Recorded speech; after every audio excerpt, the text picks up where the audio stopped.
If you want to take a deep dive into the nature of reality, then I'd suggest that you read The Denial of Death by Ernst Becker.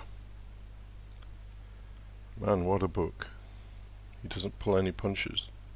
In fact, sadly enough, he died before his book was actually published. He died from cancer, and saw it as an opportunity to put into practice everything he'd written about the topic. Now, Becker was not a nobody. He was a very well-known psychologist and sociologist, and his book was a candidate for the Pulitzer Prize. So it's not a book written by some self-made New Age type person. This book is deep, and it will go as deep as you want to go. So let me tell you what for me was the most startling revelation in this book. If you've studied psychology at all, you will know that a lot of emphasis over the past century has been placed on the relationship between parents and children. And indeed those things are important, but they're not the most important. So we hear about things like the Oedipus complex, where a boy say, wants to have sex with his mother and murder his father, and the opposite with a female child. And we hear of narcissism and all of these things, and the damage that parents can do to children, and it's real enough. But this is not the bottom line in all of this. The thing that really fucks up a child is existence itself. And this is the most horrifying and illuminating thing that I came across in this book. And this is a problem for psychiatrists, because they realize that actually there is nothing that can be done about this. When a child's born, it suffers an existential crisis, and that existential crisis continues all the way through its life, although by the age of 6 or 7 it's already starting to cover the whole thing over with trivialities, unnecessarily so. So by the time a child is 5 or 6, it starts to indulge in fairy tales and imagination, because it needs to get away from the harsh reality of life. And when you see a child pulling the wings off a butterfly or the legs off a spider, that child isn't actually just doing it willy-nilly. What the child is actually doing is exploring the horror of reality. And when you see a child do something like that, you'll see a strange fascination in its face. It can't believe that something that's alive can be dismembered in that kind of way. And I actually remember as a child, and this is a horrible revelation, but putting about 20 ants in a metal pan and frying them over a fire, and being grief-stricken that I'd done that to those ants, because one minute they were alive, and then they started running around furiously, and then they stopped running around and they died. So this is the terror of reality that faces children, and this is the, how can I put it, this is the ground zero for psychological damage, and it's inevitable.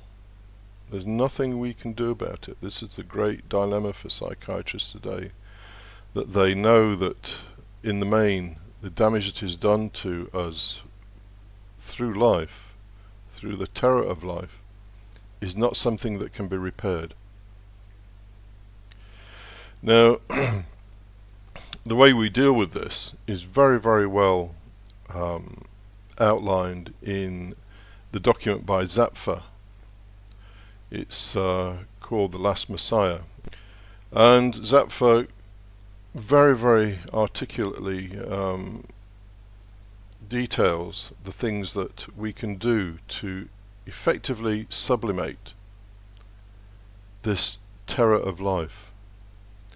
The first thing we do is we isolate all the thoughts that we have around life, around the terror of the situation. So we don't think about death. We don't think about illnesses and horrific things that happen to people. We isolate it. We isolate those thoughts from our main consciousness and put them away into a little box. The problem is the little box isn't completely soundproof, and so we still hear that voice talking to us, but we choose to ignore it. The second thing we do is we anchor.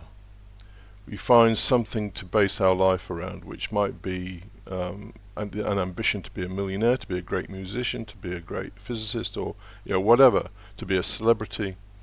All of these things are anchoring. They take our mind off the most pressing issue, which is our approaching death. And the third one is distraction, which is basically entertainment, sports, you name it, any one of a million things that we do to distract ourselves from the reality of life. And the fourth one, which is the most subtle one, is sublimation. And sublimation is essentially to wrap up the whole horrific story into some kind of myth or fable.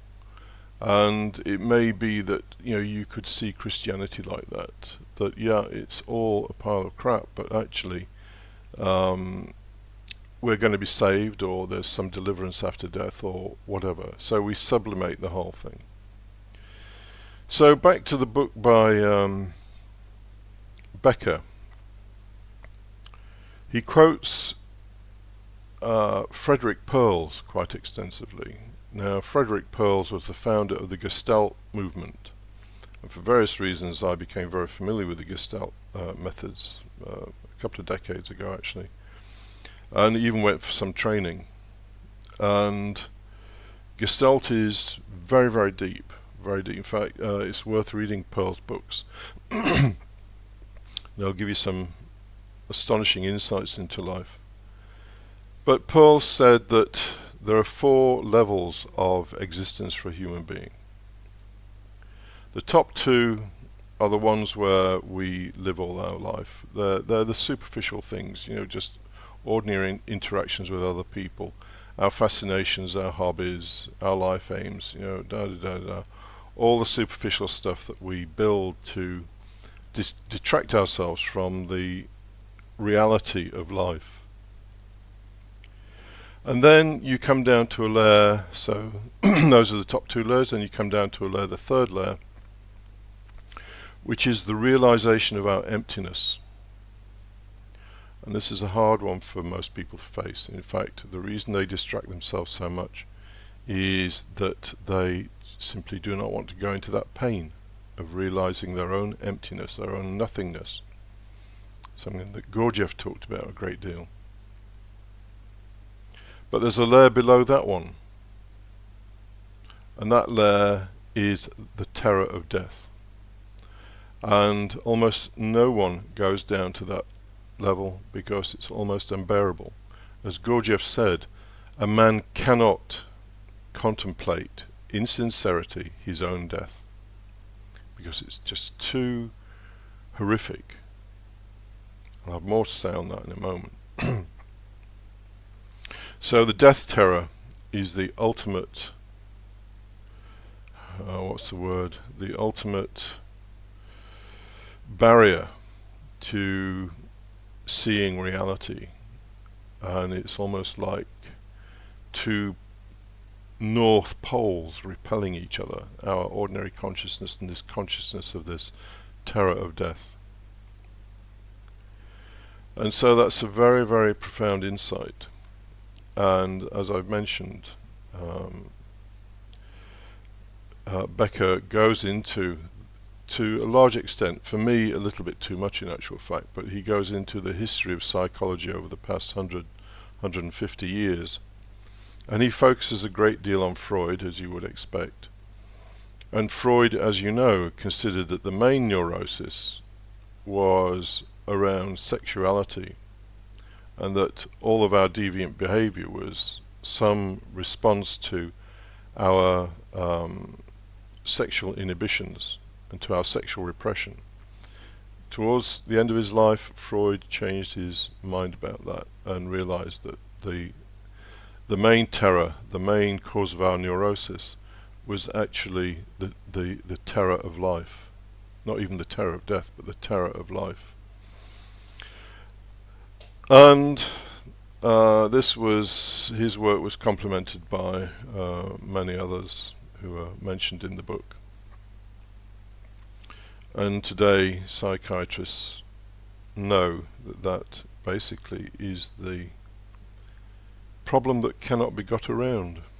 We're born into this world, and by the age of 4 or 5 we have been traumatized by the reality of life, and we have to start doing all those things I mentioned earlier: isolation, anchoring, distraction, sublimation. And we do those things to make life bearable for ourselves. Now, I want to end this one with just a brief discussion about Gurdjieff, because it's clear that Gurdjieff got right to the heart of the whole thing, because he said that the most useful thing someone can do is to contemplate their own death on a regular basis, to do it with as much sincerity and intensity as they can. And in fact, this is something the Dalai Lama does every day. Every day for half an hour he contemplates his own death.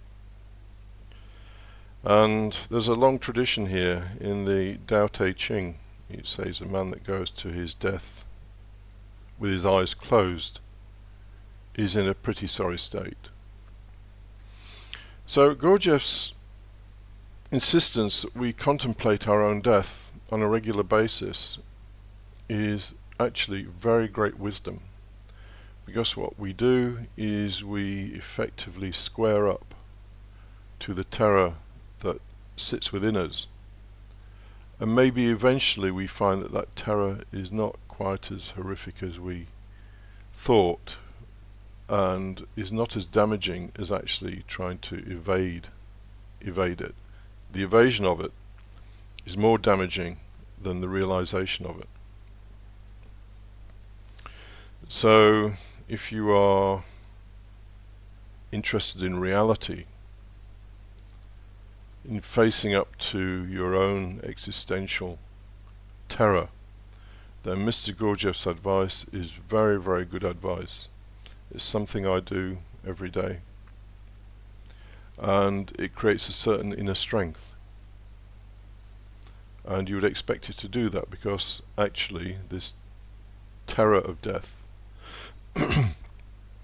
is otherwise undermining almost everything you do, because to substitute, to compensate for this terror, we're normally doing pretty stupid things, like getting all excited about getting a new car, or getting all excited about a new partner, anything other than face the stark reality of our existence.